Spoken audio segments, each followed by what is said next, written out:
Crypto markets break to the downside, taking out key long-term support levels and triggering massive liquidations and unwinds across the space.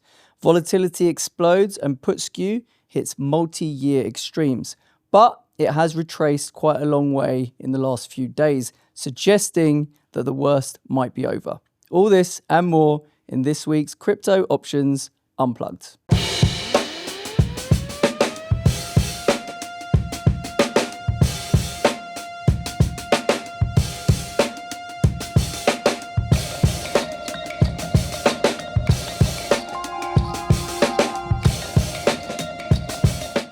Welcome back to Crypto Options Unplugged, everyone. I'm Imran Larker from Options Insight. I've got my man Dave in the studio. How's it going, man? Yeah, I'm good. Did you survive last week's madness? Yeah, I survived. Hoddle, innit? Hoddle. Hoddle, innit? Yeah. Yeah, I mean, look, it finally broke, right? I know, we were talking about it, and I told you, I kind of felt like it wanted to test it. I wasn't sure it would break it, but my God, when it broke, it was all hell broke loose, right?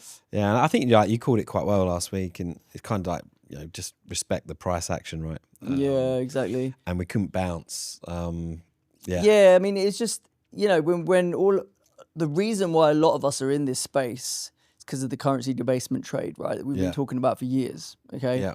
And it's like the market's decided the debasement trade is in precious metals right now, right? It feels like, right? And there's something else going on in crypto, right? Yeah. Crypto's kind of repricing other risks right now.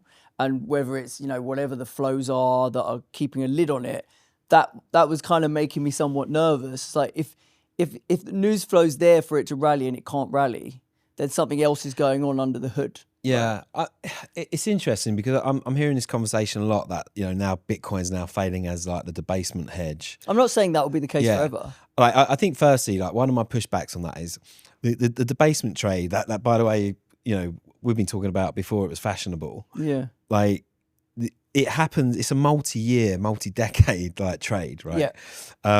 So the squiggles in between like are kind of irrelevant. It's quite a big squiggle though. Yeah, it is, but like let's not forget, like it was only in October we were hitting record highs, right? And then we've had this sell-off. So I kind of think the debasement trade in itself is a multi-year trade, if you like.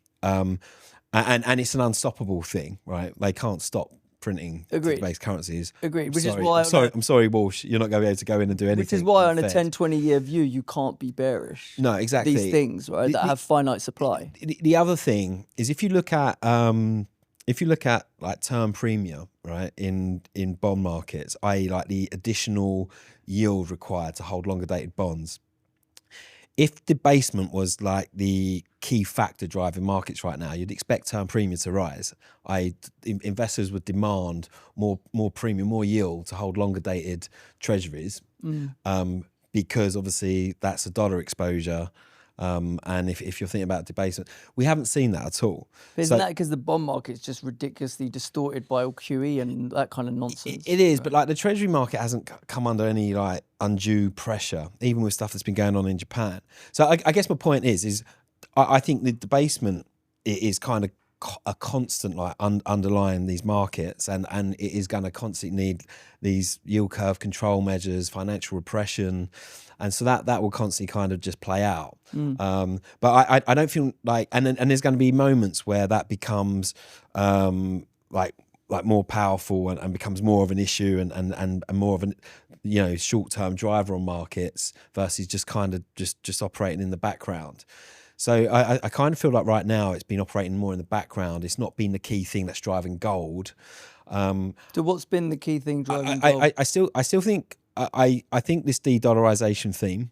And because people also say that Bitcoin somewhat relate. The US has kind of almost embraced it so much that if people are trying to get away from US exposure, then gold is like the sovereign asset that is not, well, it's not sovereign asset. It's kind of it's neutral. It's a neutral reserve asset. Yeah. Whereas Bitcoin doesn't have that property, right? But it's central banks aren't buying Bitcoin right now. No, I think that's the thing. They're buying gold. Yeah. Right. If Bitcoin was part of central bank reserves, Bitcoin would be joining in with what's been going on in gold. So the driver, the marginal buyer of reserve assets right now is central banks, and Bitcoin's not on the shopping list. Yeah, right? we and I'd love that. We should go back and try and find the episode. But I remember like when the whole, when the freezing of assets in Russia and Russian assets over Ukraine, and I remember us discussing that, saying, as much as you don't like what Russia are doing, this is a really bad precedent to go down, to freeze 100%. their assets and then to go and steal them and take them. Yeah, 100%. Because now whether you're China or anyone else, it's like, okay, the treasuries that I own, like, are subject to they're not mine.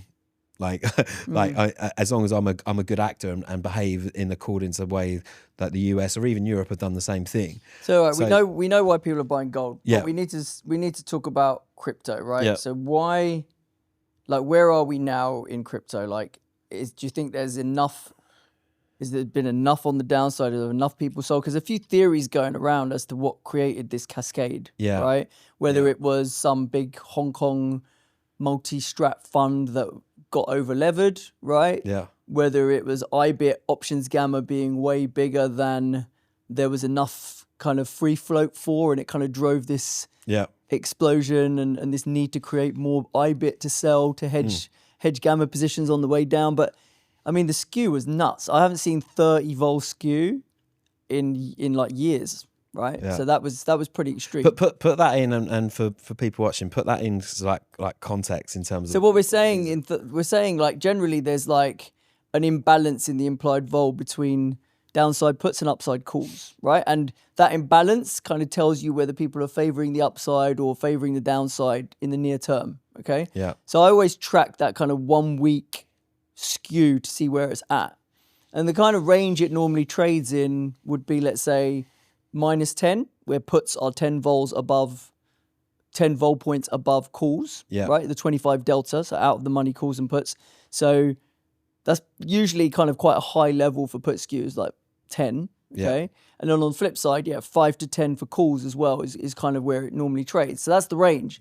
So for it to go to -30 instead of -10, that's like 3 times as much put skew as you would normally get when put skew is looking expensive, right? Yeah. So it was like peak panic, get me the fuck out, oh my God, it's the end of the world type pricing. Yeah.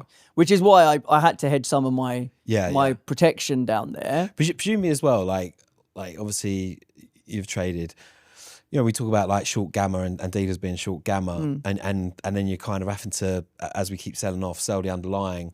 Presumably as well, there's an element of you end up just buying back some of your like some of those puts and the strikes that you're short, right? But that's what drives the vol higher, right? Yeah. The reason the vol's exploding... As well as other people wanting to come and buy it for protection. Yeah, but at some point, it's like a hot potato, right? Yeah. At some point, someone's got to be willing to stay short. So it's like, let's say the vol's priced at 50, right? The market starts cracking and realizing 100 on the way down. People who are short gamma are going to be like, okay, I don't want to be short anymore, I'll buy those back.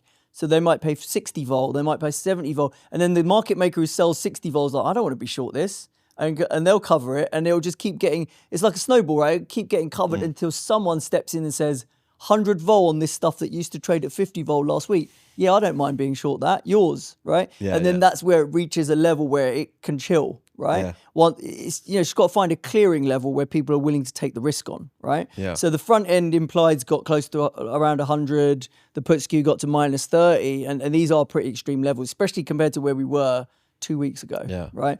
So that's kind of what happened in the options space. But I mean, definitely, like you say, like we've hit extreme levels that would typically mark a low, right? What often happens is in the first leg down, right? You get the explosion and you get the liquidations and you get the madness, right? Yeah. And then the dust settles a bit and you can revisit those lows or get close to them. Yeah, yeah. But the vol metrics don't explode as much. The skew doesn't explode as much. The real panic has already happened, right? Yeah. But you still need to digest these lower levels and you need to really get rid of the final sellers, the final bits of overhang. Yeah. The weak hands need to be fully out. And then the market can really recover. So sometimes you need to see that retest without the volatility, right? Okay, yeah. To really put in a proper bottom. So I'm not 100% that we've got the proper bottom, right? 74 was the support. We sliced through it. We hit 60K. If we test 74 and can't break it, then chances are we've got another little retest lower. Hopefully that retest lower comes without as much volatility, and then we fill our boots for the long term. It's funny because I said last week 68k is where I kind of felt we'd go down. I made a print at 68, and then I made another one at 63 and a half. Right. Basically. Okay. Yeah. Oh, nice. We'll see. But look, I think I think lots of us, particularly people bullish like myself, and I remain bullish, right, medium term, but a lot of soul searching. I think the move over Q4 of last year from October into the end of the year, we've spoken about it, and we won't go over it again. Yeah. But was liquidity thing and the tightening in US liquidity, right? And we've kind of discussed reasons why I maybe missed that. Think about excess bank reserves and whatnot, but. And the Fed have reacted to it. They ended QT as a result of that liquidity tightness, and then they started up essentially not QE, but expanding the Fed balance sheet again. So kind of coming into this year, you kind of feel like, okay, well, we sold off because of that tightening in US liquidity. That's now being addressed through these 40 billion a month of purchases. So you kind of, I certainly came into just thinking, right, we'll make our way quite swiftly back to the highs in Bitcoin. And obviously we haven't seen that. Now there's been a few things that went on in January, the Greenland stuff, and then we were worried again about another government shutdown. So then you go, okay, then February, you're pushing it out. I still kind of feel that's the right framing for this. I still feel like liquidity, the US liquidity pulse at least is picking up. China are pumping your amount of liquidity into the system still. So global liquidity is looking good. The macro still looks good, right? Like growth, in fact, in the US looks to be reaccelerating. What about this thing about software stocks getting trashed and people relating Bitcoin to trading high correlation to software? Yeah, and this for me right now is the big that I think we're all trying to get our heads around. There's obviously this massive AI CapEx boom and spend going on. You just see what Amazon Amazon good results the other week, but they've announced 200 billion of CapEx and spend. Stock was down 10% yeah. on earnings? Yeah. Now, and what I guess I'm trying to get my head around when we talk about liquidity, that's 200 billion that's kind of being spent, if you like, into more like the real economy than the financial economy. It's not going into buybacks or anything like that. Mm-hmm. So there's kind of a lot of cash being spent on this AI CapEx. So how much liquidity is that's kind of taken out of the market? But I think the bigger thing is then just this internal rotation away from that we've seen away from tech. Obviously, software companies have been smashed because of the threat from AI. And again, and this is what's interesting, tying it back to the idea that a multi-strat or multi-asset fund maybe, if not blew up, was in trouble and having to massively delever, because a lot of these. There are a lot of momentum trades, right, where you might want to be long tech or software, and short more value type stuff. And then in a kind of low vol environment where all those things are ticking up, then you're increasing leverage, and you have the risk parity guys and all that stuff that are leveraging up on all this stuff. And then we started to go the other way because we've started to rotate away from growth and tech towards value stocks, because I think everyone's noticing what Trump and that are doing is going to kind of probably benefit the real economy. And then Walsh, particularly, his idea that he doesn't want a big Fed balance sheet, he wants to cut rates so that he can encourage private credit and a credit boom that impacts the real economy. So that kind of was almost accelerated that rotation out of growth into what we call value stocks, that are going to really benefit from the real economy picking up. And I think there's a lot of momentum trades that have then suffered on that, and Bitcoin and crypto probably as part of that tech-based momentum. I mean, I always say I think of the growth stocks as being a long duration play, because you're kind of deferring cash flows, right? And then Bitcoin is the ultimate long duration asset because it has no cash flow, right? So when those kind of plays start coming under pressure, then Bitcoin's kind of been caught with it. Now the question is how long does that rotation last?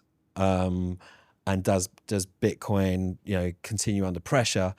I kind of feel, again, you a bit like we had in August 24, and people saying the carry trade sort of blew up, and I was like, it's not about the carry in the way people think in terms of like the 4 or 5 trillion of Japanese foreign investments that are going to all unwind and come back to Japan.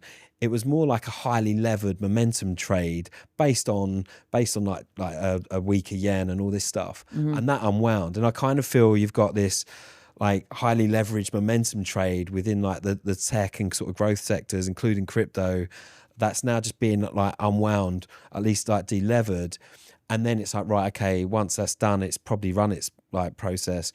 Where do we start to go? Do we see tech and growth stocks start to pick up? Can we start to, because the big concern within the tech sector is, are Amazon gonna, what's the return on invested capital for all this AI CapEx spend? Like, and I think people are struggling to really kind of get their head around the potential, the exponential growth that spend will ultimately lead to. I think once they start to maybe reprice that and their expectations for the sort of growth outlook on the back of this, then all of a sudden tech starts to outperform again. Like I struggle long term to.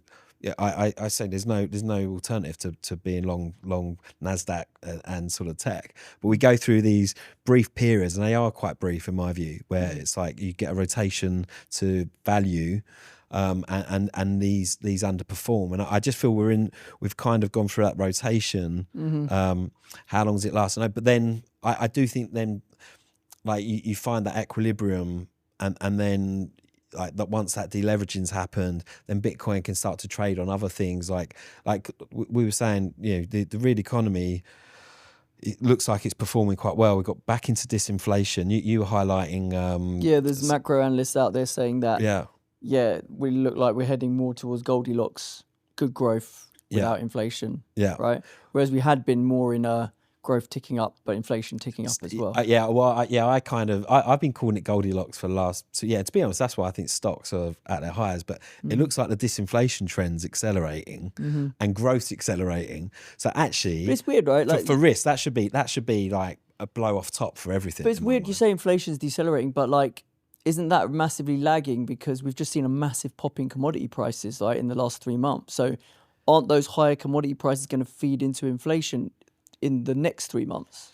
Yeah, but like, I think oil's always at the heart of this, and oil's like... No, oil's not been the big commodity boomer. It's just metals have gone nuts. Yeah, but if you look in terms of the US, like oil and gas prices, and they're all falling. Yeah, right? gas, I guess. Right, so like in terms of how these things feed in, and then, I do think AI is having its impact.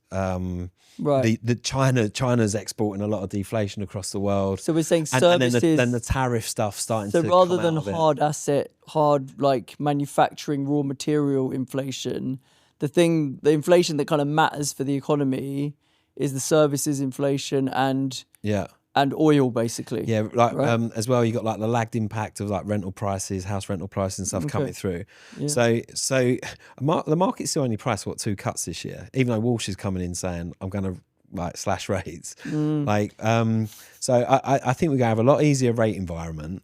We got the US that say that Trump and Besant are going to absolutely send this thing into the midterms, right? And they're panicking, right? Because they are going to get destroyed as things stand.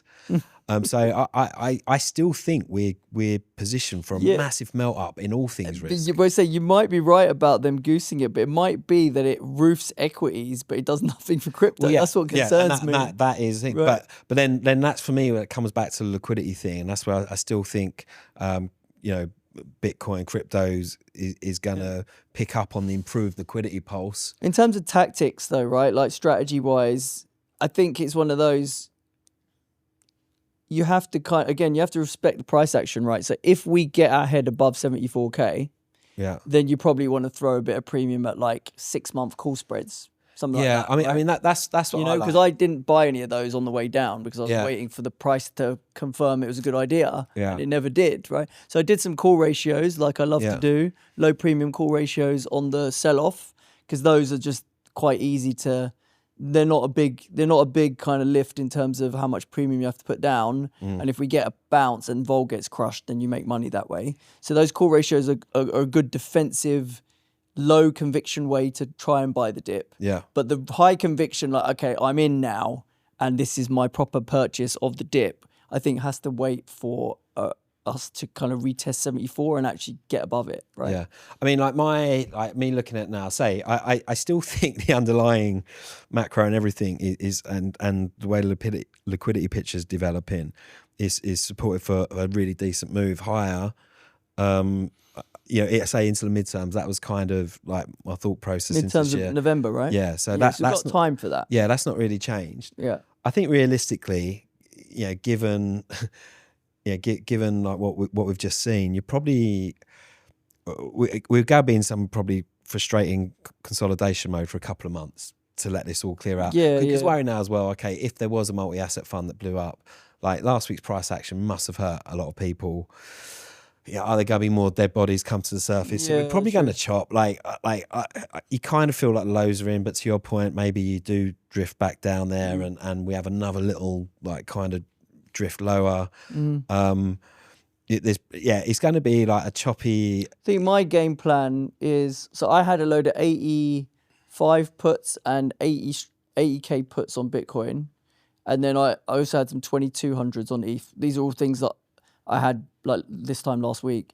And then as we blasted through, instead of rolling those down or selling those, I just made some purchases. I just made some Bitcoin futures purchases against it. So like delta hedging those in the money options, right? So now it's like, if we get to 74, I've caught a really nice turn on those purchases. I'll just bang them back out. And I can either keep those in the money puts, or I can roll those to something closer to the money or out of the money, because the vol would have retraced, right? The reason why you don't necessarily want to roll your options down when the market's crashing like last week is because the vol's on the moon and the skew's on the moon. So if you're like rolling from 80k puts down to 60k puts, you're lifting super high vol, like for the options that you're buying, and the options that you're getting rid of don't have any vol left on them, so they're kind of just intrinsic value.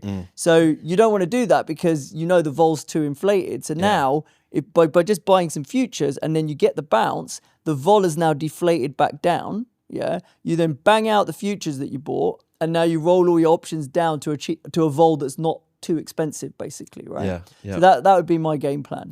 I definitely feel like this is a trader's market right now and a risk manager's market. I think there's lots of opportunities and things like this. And I think my hedged crypto strategy, the one that I talk about, I think it's outperformed. I think it's only down 10% since inception, which was about a year ago. Right.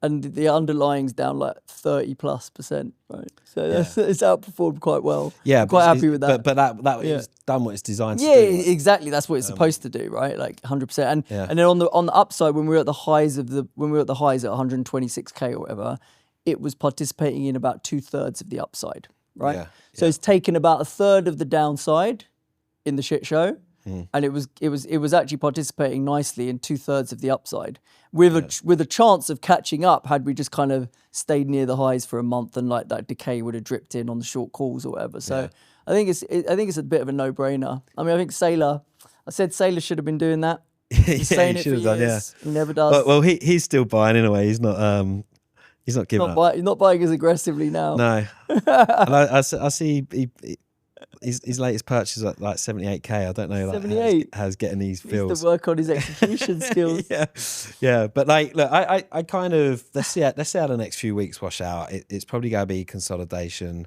straight in choppy ranges. There'll probably be some like decent pumps where we all think, oh, we're out of the woods, and then we get hit straight back down. You do kind of want to see us be out of this a bit if we are going to properly recover, and it worries me that that 72k level now is going to probably be like decent resistance. So like the fact that we're hanging around like 69, 70k probably lends itself to a drift lower again, and a retest, which like makes I'd like to see a retest, but without as much of a vol. Without as much. That would make me quite excited about piling in. I think no, my thing on it is this for me right now is not a macro a macro. It's not a macro-driven move. I also don't get why out there's so much like negativity generally about risk. I'm like things that like again, people love to be bearish. Goldilocks macro environment. I think already we've kind of dismissed this whole idea that Walsh is going to come in and reduce the Fed balance sheet. And well, he's now talking about this accord with the Treasury, right? So, which, as we kind of said they would, it's like you can't look at it in context. He might want a less of a role for the Fed balance sheet, but he's going to do it in partnership with the Treasury to adjust like regulations to allow banks to hold more treasuries. So they're going to work in cahoots, and the net result is going to be the same. There's going to be a load of like credit and liquidity injected in this market, whether it comes directly from the Fed or whether all this capital that's kind of stuck within the banking system through regulation gets freed up to then come into the market. Either way, like I think the liquidity pulse continues to look good, because in the meantime the Fed are buying 40 billion a month in a way, and the macro looks good. So I think risk generally is going to perform well. Like we say, how do the internals look? Is it a rotation from growth into value stocks and things like that? And then what does that mean for crypto? Again, I just feel there's been an unwind of a momentum trade. I want to see that pick up. Don't be a hero right now, but also it's not time to be throwing the tail in, because I think we're still in for a good sort of period, few months ahead of us. So when I told you my 8-year-old bought some crypto, he's about 50% down on that. But you know what he wants to buy now?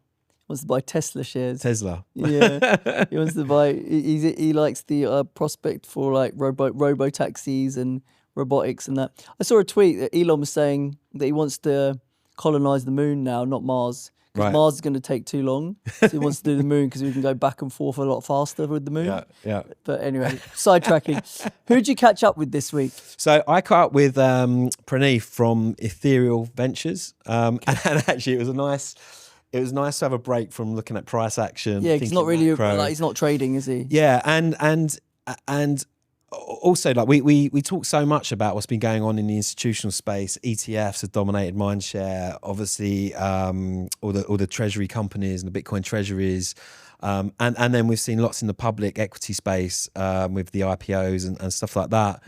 Not really sort of talk too much about what's going on in the venture space, and also everything's been focused on AI. So it's really good to catch up with Praneeth, find out what they're up to and what's interesting to them within the VC world of crypto, and good to hear that people are still, despite all the noise, building and building the infrastructure for a crypto future. Nice. So check it out. Welcome back to Crypto Options Unplugged, everybody. I'm delighted to be joined by Praneeth Srikanti, partner at Ethereal Ventures. Praneeth, welcome. Thank you. Thank you so much for having me on. I really appreciate it. And it's great to be on. Yeah, great to have you on, and I'm really looking forward to the conversation. Let's kick it off. Tell us a little bit about yourself and your background and path into crypto. I would say that I've always generally been an engineer at heart. Is surprising, or at least disappointing to my parents, who are doctors and expected me to kind of go down that route. But at least from that standpoint, they just happened to inculcate in me like the ability to ask questions, and all kinds of questions, stupid ones, not so stupid ones, and I think that's luckily gotten me to a point where I enjoy doing this. Not just as a profession, but also I guess as a day-to-day thing. But yes, it was that generally kind of got me into working in research in theoretical computer science. I was supposed to be doing a PhD on communication theory in the quantum setting, but I guess the reality kind of also stepped in, at which point I realized that it was probably better for me to look at things that would actually have a concrete or tangible impact versus me building castles in the air. And so I decided to work on engineering problems, like hard engineering problems. So that was pretty much a pivot from working on applied math to something that was a radical shift in terms of the way I was approaching things and the way I was looking at constructing things. And started out as an engineer. I guess I got seduced by product, started doing that while I was at big tech. But I was always, I guess, essentially fascinated by the notion of networks and communication, which is basically what I was working on for my whole life, and managed to stumble across like the notion of peer-to-peer networking and clients on blockchain networks looking to discover and speak with each other. And so that got me into like a couple of Reddit threads where I guess I was speaking with people who were thinking about some of these in 2015, 16 or so. And I guess that was, I guess, my foray into crypto. So ended up running like a bunch of equipment and a bunch of nodes while I was at Microsoft on their dime, which was pretty fun in any case. But I still have the ETH from those days. So that for me is like non-fungible, if anything. But but yeah, I think I managed to kind of get deeper into the weeds on the crypto side of things, and then had the opportunity to be part of what was the original investment arm at Consensus, trying to kind of interface with the different companies and startups back in the day in 2017, and was also a good thing for me, because I ended up meeting like my colleagues, people that I found I could trust and work with in a very, very collaborative manner, more so than other environments. And that was, I guess, the paving path to like the place that I am at now, which is Ethereal Ventures. And so it's a firm that was essentially spun out from what constituted the investment arm at Consensus. So it was me and a couple of colleagues who decided to kind of take the plunge, set up partner-owned fund,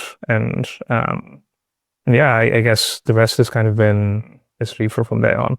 So from our standpoint, I think our philosophy has just been to work with really strong domain experts and embed themselves and put ourselves in their shoes, try and figure out what are, I guess, the biggest uncertainties, the biggest known and unknown unknowns about a business, try and navigate through these, and get the company to a point where it could essentially have some semblance of product market fit and thereon. And I guess that's just been a ton of fun.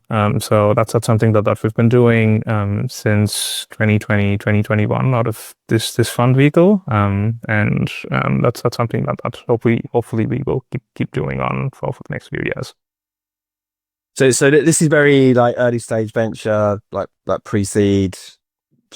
Yeah, what does that sort of structure of the company look like in terms of how Ethereal Ventures are set up?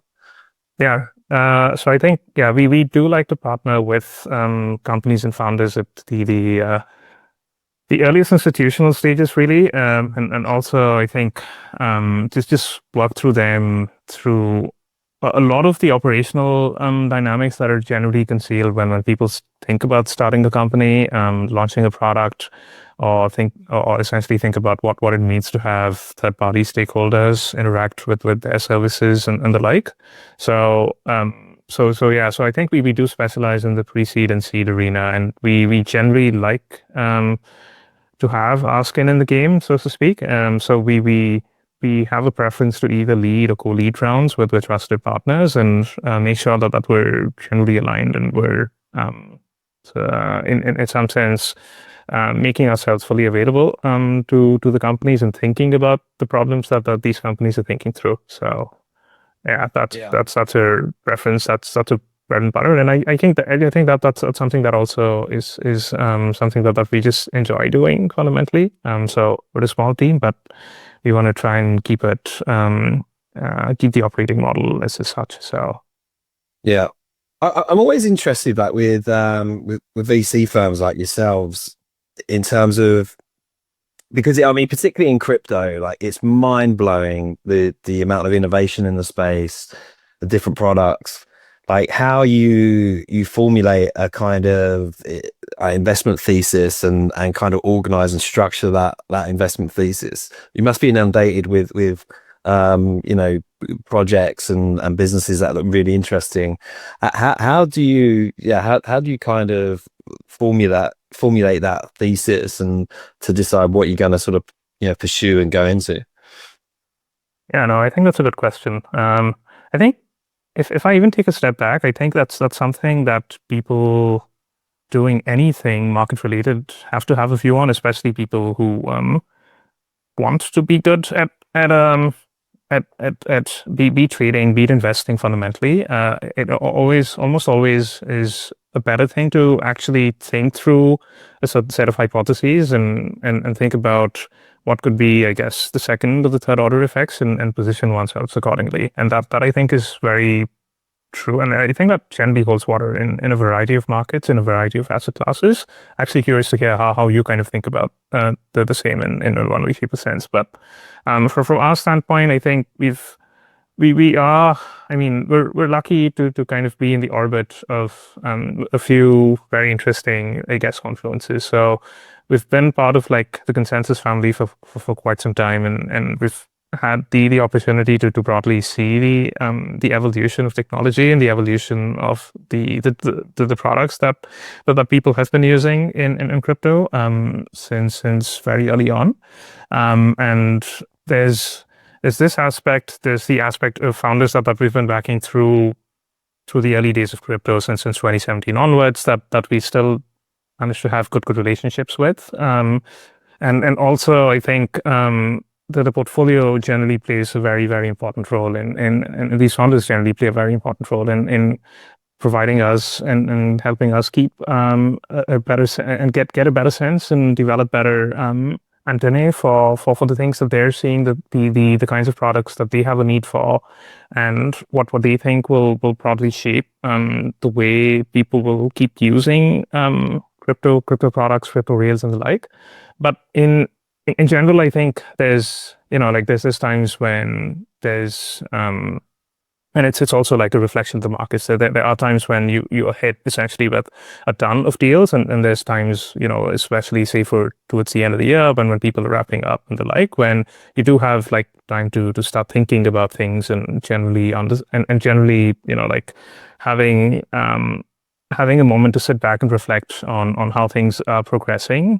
What is it that we wish to broadly see and use that almost as a mechanism to kind of think about where we want the world to broadly go. And so it's generally a function of these that I would say is a way that we can think about theses. But I think there's more specifically for me, I think I spent and I keep looking to spend a lot of time with say like the EigenLayer ecosystem and the team as such, which is something that we've always thought was a very, very interesting way of emulating things like risk transfer and the like.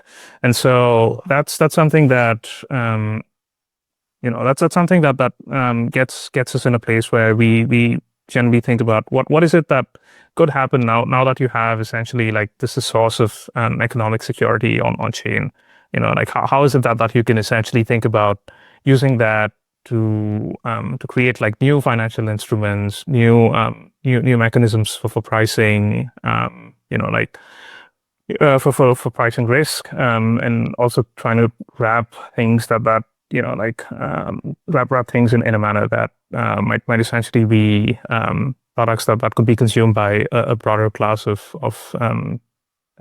users, be it retail users or institutional users and the like. So I guess that's a very broad way of kind of going about us thinking on these topics. But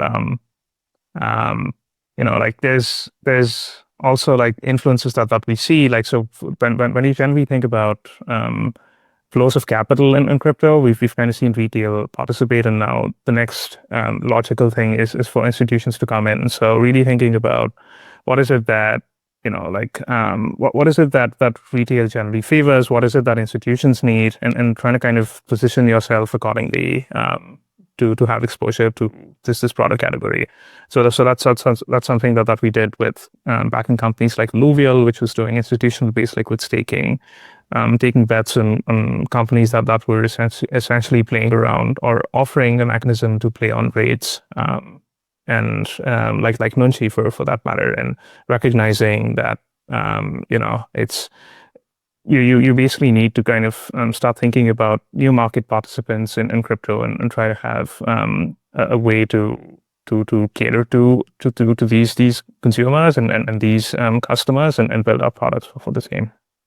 Yeah. But how active is the VC crypto space right now? I mean, like from my viewpoint, and particularly being quite institutionally focused, we see a lot on the public market space. There's been some high profile IPOs, obviously the ETFs, and kind of the buzzword everyone's talking about is tokenization and bringing real world assets on chain and all that sort of stuff. Sure. So that kind of seems to dominate mind share, certainly in my world. But what is it like in the VC world at the moment? Is there a lot of activity going on? And what are the kind of hot things that everyone's kind of really looking at and building in? No, that's a good question.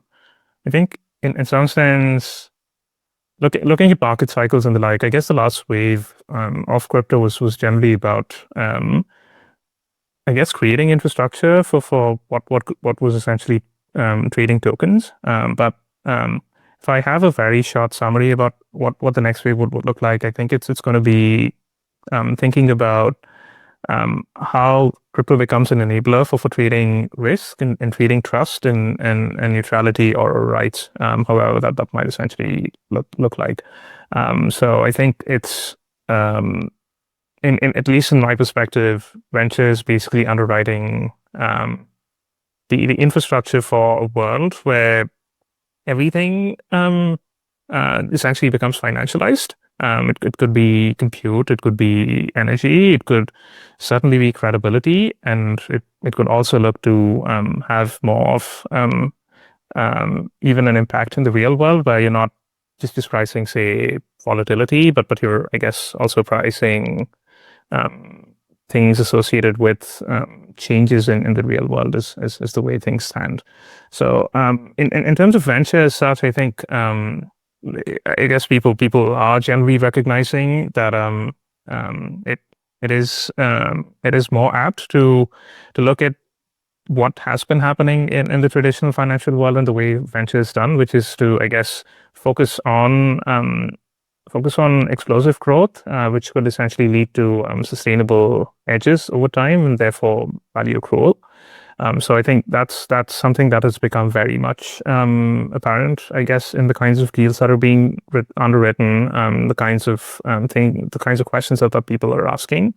But I think the one thing that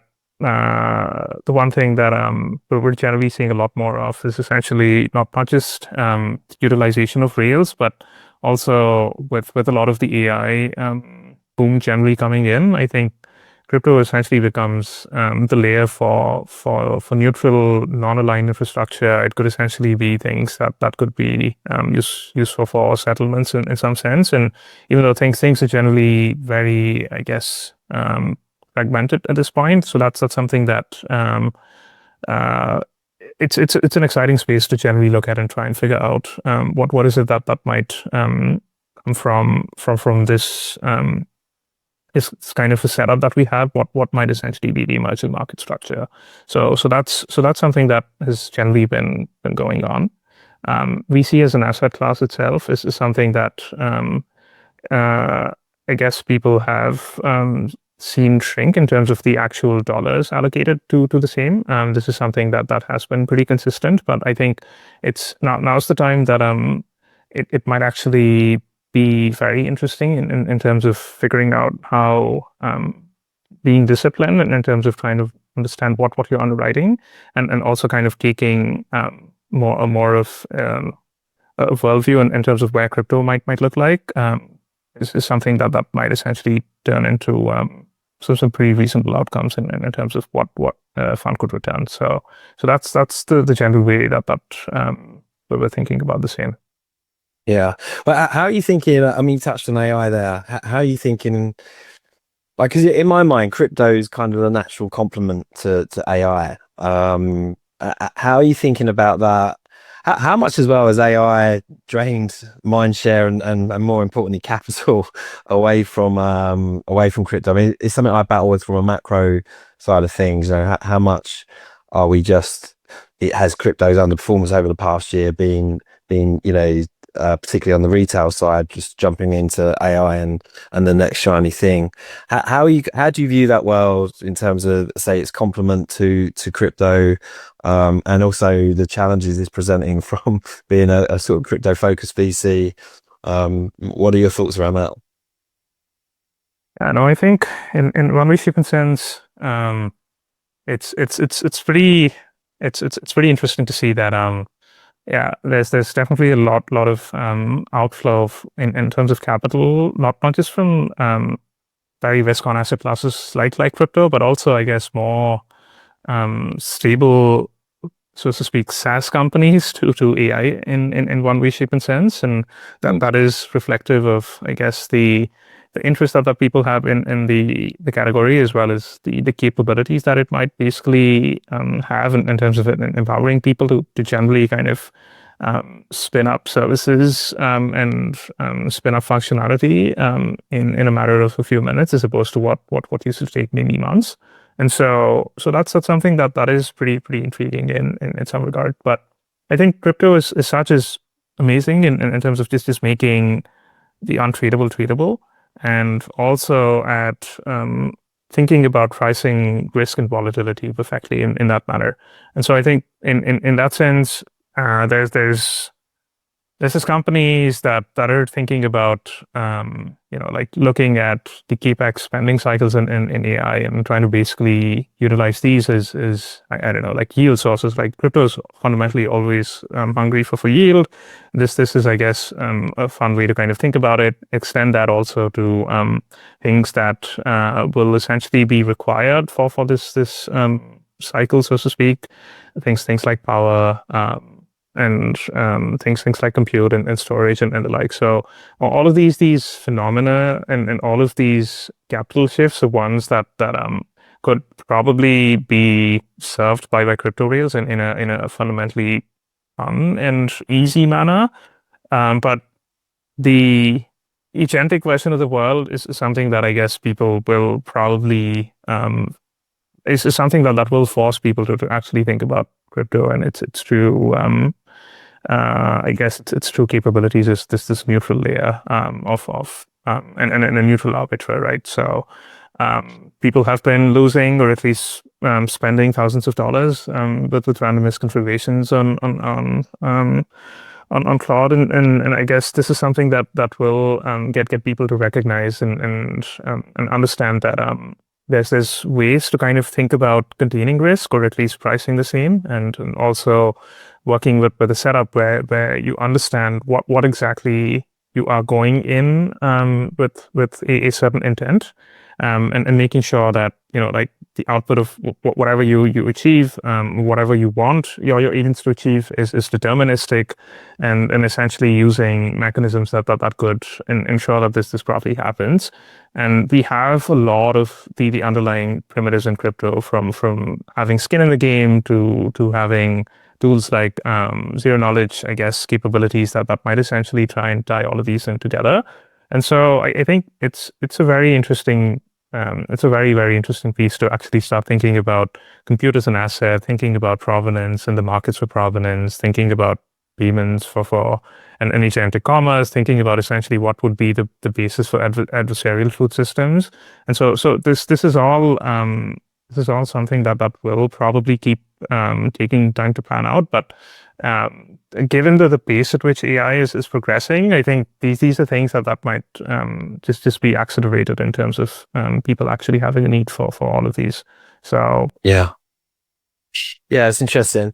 I mean, as what we hear, like a lot of the detractors will say, crypto's a solution searching for a problem. Sure. You kind of feel that, again, when I speak to people, I think most will now acknowledge, okay, that stablecoins have found has kind of been the first real product like market fit. I think Bitcoin itself has established itself in certainly investor psyche as like digital gold and like this digital capital to store value. Imran, funny enough, always says, he just feels this space is lacking that killer app that kind of just brings this whole thing together. What do you view? What are your thoughts around that? And what is like the killer app that this space is really missing, just to kind of make this very fragmented world like all just kind of click and really get, I guess, non-crypto people just get it, because it feels like there's a lot of potential right now. Everything's potential and ideas, and it's kind of nothing feels tangible to a lot of people outside of this space. And there's lots of building, but go, okay, but what are we actually achieving here? How are you seeing that and thinking about that? I almost suspect that at least for the next few years, it will likely be less in the forefront in terms of crypto rails actually creating things that might have, like, there's this killer app that people have been speaking about, but it's just essentially going to be killer apps that function with crypto rails in the background. So in some sense, in some sense, I guess it's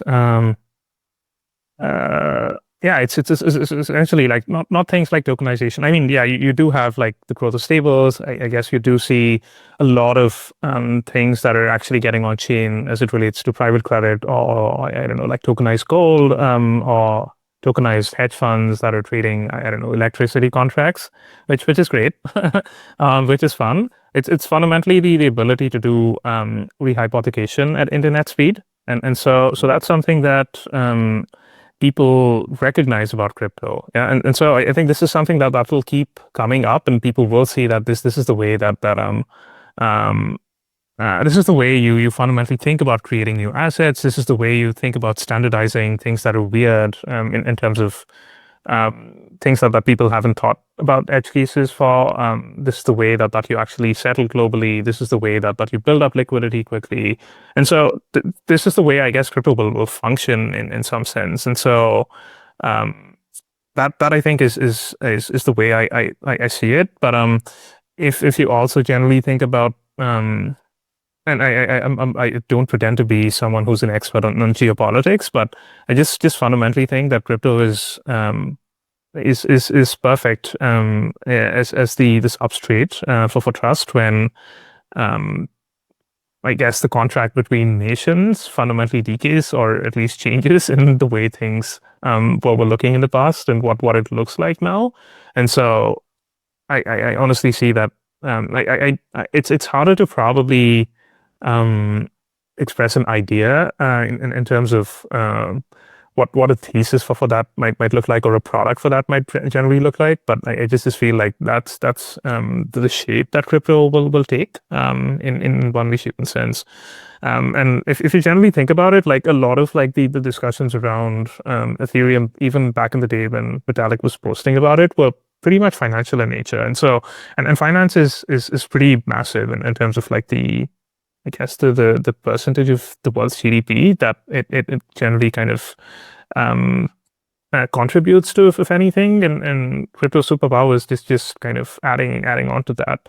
But then once you do have like a more neutral layer for doing all of this, that's when you can kind of tack on other things as such. So yeah, no, it's interesting. I think like when you think of the concept of Bitcoin, which was about trustless transfer of value, I guess that kind of naturally captured the imagination of finance, and then there's so many inefficiencies with finance, and the fact that we still how long it takes to settle a transaction and what have you. So sure. It kind of, and that always makes me laugh when people say, crypto is a solution in search for a problem. It's like, well, I think the world of finance has clearly revealed itself. There's a lot of problems that crypto is immediately able to resolve. I think it's in the broader context of sort of blockchain technology and decentralization.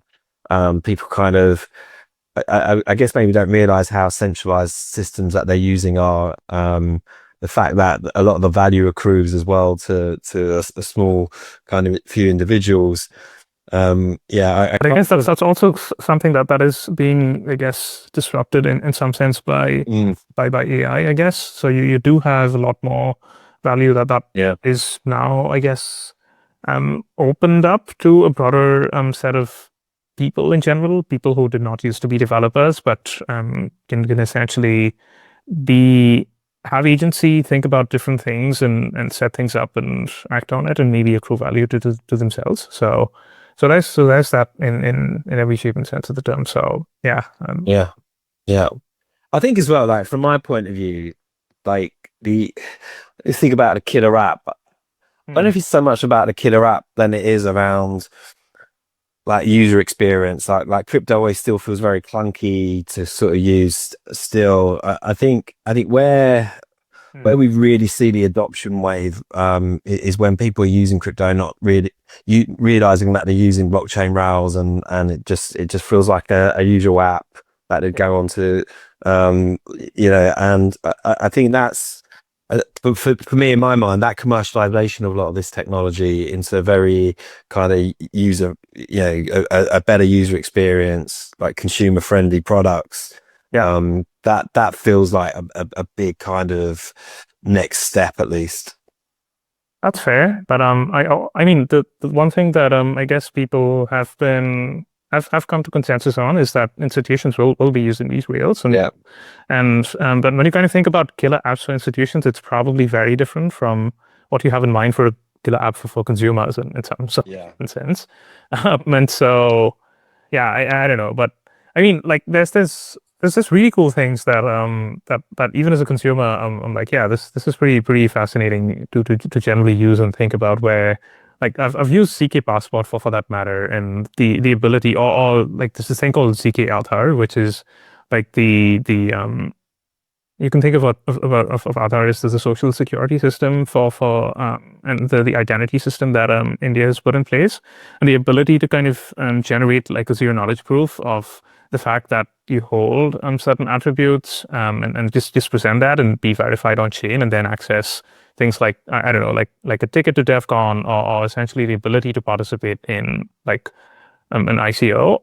It's pretty cool to see in a lot of shapes and senses. So I'm like, yeah, that's nice too. That's nice to that's nice as a consumer experience for me to kind of try and have.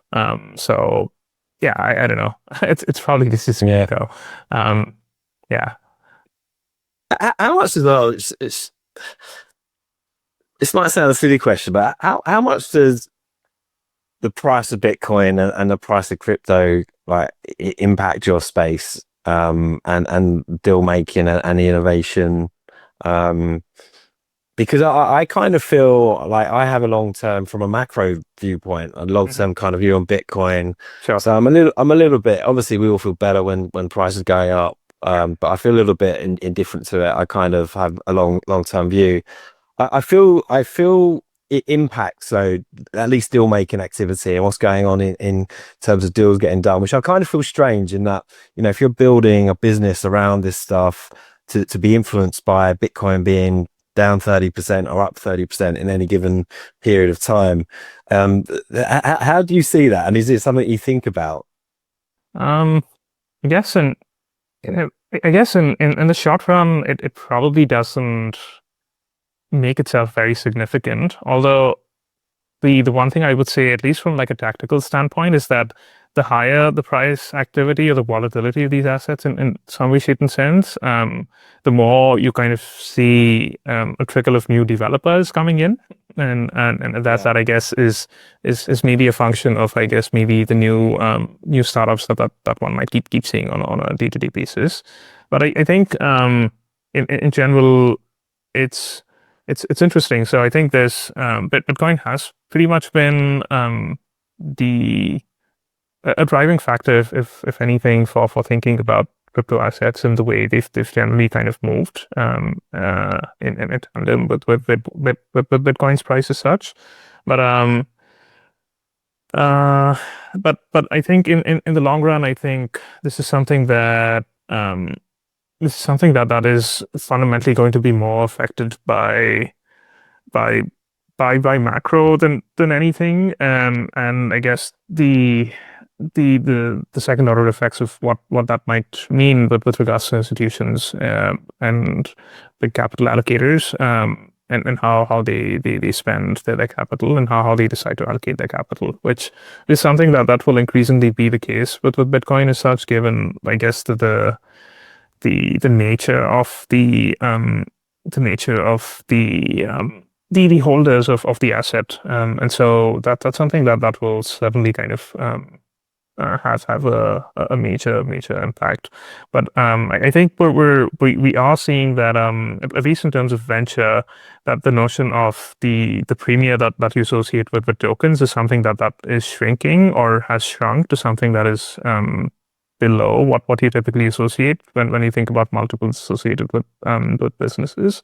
And so what used to be the case with regards to venture financing, where I don't know, you had a certain percentage of the network allocated to, I don't know, like airdrops or I guess doing things related to a community incentives or the like, is something that is generally kind of shrinking. And in this context, I think we are generally seeing that equity and tokens should essentially be viewed through the same lens, and this is something that will probably converge to people funding real businesses, and essentially having these businesses be the ones that could fundamentally just be successful.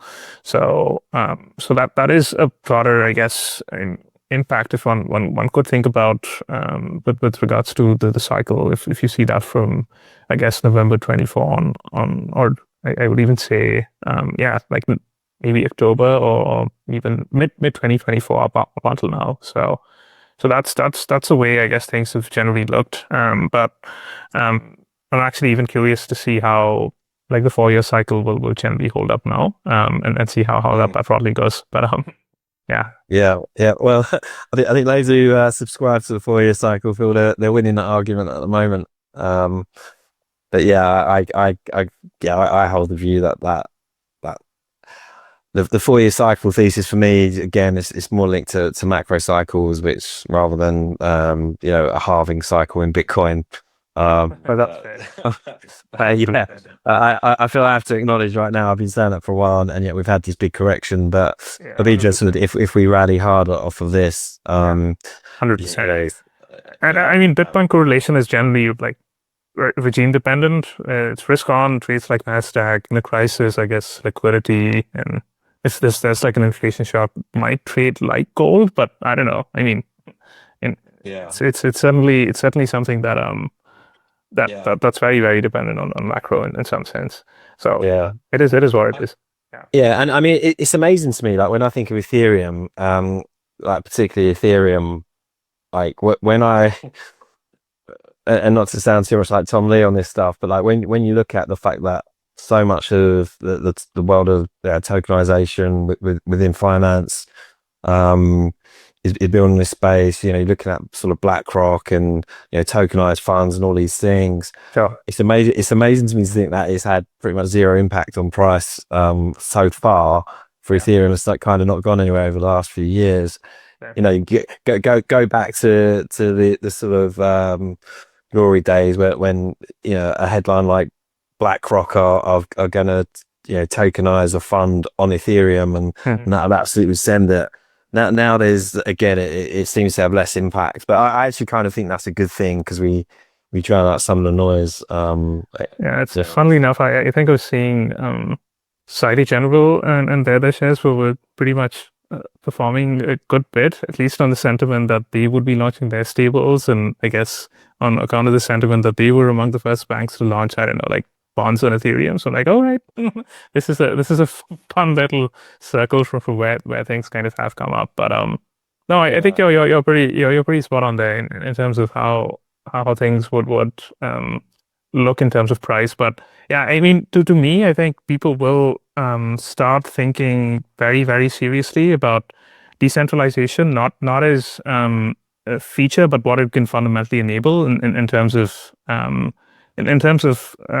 things, in terms of it being a centerpiece for getting to like infrastructure that is very resilient, things that are not likely to kind of go down, and not as dependent in terms of what is happening, but with regards to the constructs or the contracts that people and companies and nation states have with each other. And this neutrality is going to be extremely important. And that is something that people will think about pricing in. And so that's the lens through which I generally kind of see blockchains per se, but I mean, yeah, we'll see how that generally pans out as well. But yeah, you're pretty stuck. Macros is a fundamental driver for a lot of like what we see in the price activity. Yeah. So yeah. Well, listen, it's probably a good note to these things. It's really good as well, particularly in these markets, to kind of step back a little bit and realize there's a kind of whole industry and that's being built that's not all just dependent on the price of Bitcoin or the price of sort of crypto tokens. And yeah, great to hear what you've been up to, and thanks so much for joining us. No, I really appreciate the opportunity, as you said, to kind of take a step back and think about what's been happening here, in terms of where things have come up to this point and where they can go. So yeah, I think it's something that I think people should be doing in general, and thinking about what crypto started out as, what it is ending up becoming, and use that as a way to position themselves accordingly. So. Yeah, no, absolutely. And guys, remember to like and subscribe, and we can continue to get great guests like Praneeth on and get his views. Praneeth, thanks very much for joining us. Thank you so much, Steve. This was incredible. Thank you, and we'll see you guys soon.